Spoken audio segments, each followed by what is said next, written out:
என்னால் யாருக்கும் ரெஸ்பான்ஸ் பண்ண முடியல. பெருசாக நல்ல லைஃப் வேணும், நல்ல ஹெல்த் வேணும். சோஷியல் மீடியாவில் பிரபல இன்ஃப்ளூயன்சராக இருந்து சின்னத்திரை நடிகையாக மாறியவங்க தான் நடிகை சாய் ரித்து. இவங்க 143, காதல் வைத்திருந்தேன் போன்ற வெப் சீரிஸில் நடித்து சோஷியல் மீடியாவில் ரொம்பவுமே பிரபலமாக இருந்தாங்க.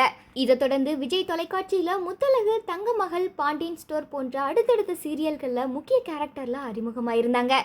இந்த ஒரு நிலையில் நடிகை சாய் ரித்து அவர்கள் பார்த்திங்கன்னா அவங்களோட இன்ஸ்டாகிராம் பக்கத்தில் கதறி அழுதபடி வீடியோ வெளியிட்டிருக்காங்க. நடிகை ரித்து அவர்கள் அதில் என்ன சொல்லியிருக்காங்கன்னா, நீங்கள் தொடர்ந்து என்னோட இன்ஸ்டாகிராமை பார்த்துருப்பீங்க, அதில் உங்களுக்கு நல்லாவே தெரிஞ்சிருக்கும். இப்போ என்னோட உடல்நிலை கொஞ்சம் சரியில்லை, இது எப்பொழுது சரியாகும் அப்படின்னும் எனக்கு தெரியல. இதை பற்றி யாருக்கிட்ட என்ன சொல்வது அப்படின்னு கூட எனக்கு தெரியல. எனக்கு இப்போ என்ன நடந்து கொண்டிருக்கிறது அப்படின்றத உங்ககிட்ட ஷேர் பண்ணிக்கணும் அப்படின்னு நினச்சேன். இதனால தான் இன்ஸ்டாகிராமில் அந்த வீடியோவை பதிவிட்டிருக்கேன் அப்படின்னு சொல்லியிருக்காங்க.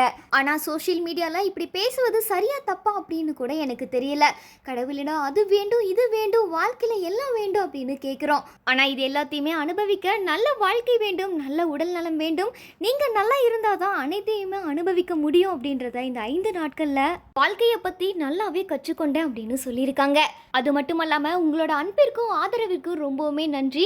நான் விரைவில் குணமடைவேன் அப்படின்னு நம்புகிறேன். இந்த போரில் கண்டிப்பாக நான் போராடுவேன். எனக்கு கொஞ்சம் தனிப்பட்ட இடம் தேவை.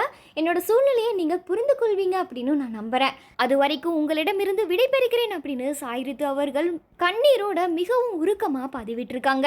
அந்த பதிவில் சாய் ரித்து என்ன நோயால் பாதிக்கப்பட்டிருக்காங்க அப்படின்றத பற்றி எதுவுமே சொல்லலை. ஆனால் அவங்க உருக்கமாக பேசியிருப்பதை பார்த்த பலரும் ஏதோ கொடிய நோயால் பாதிக்கப்பட்டிருக்காங்க, அவங்க விரைவில் குணமடைந்து வரணும் அப்படின்னும் அவங்களோட இன்ஸ்டாகிராம் பக்கத்தில் ஆறுதலான கருத்துக்களை ரசிகர்கள் பதிவிட்டுட்டு வராங்க.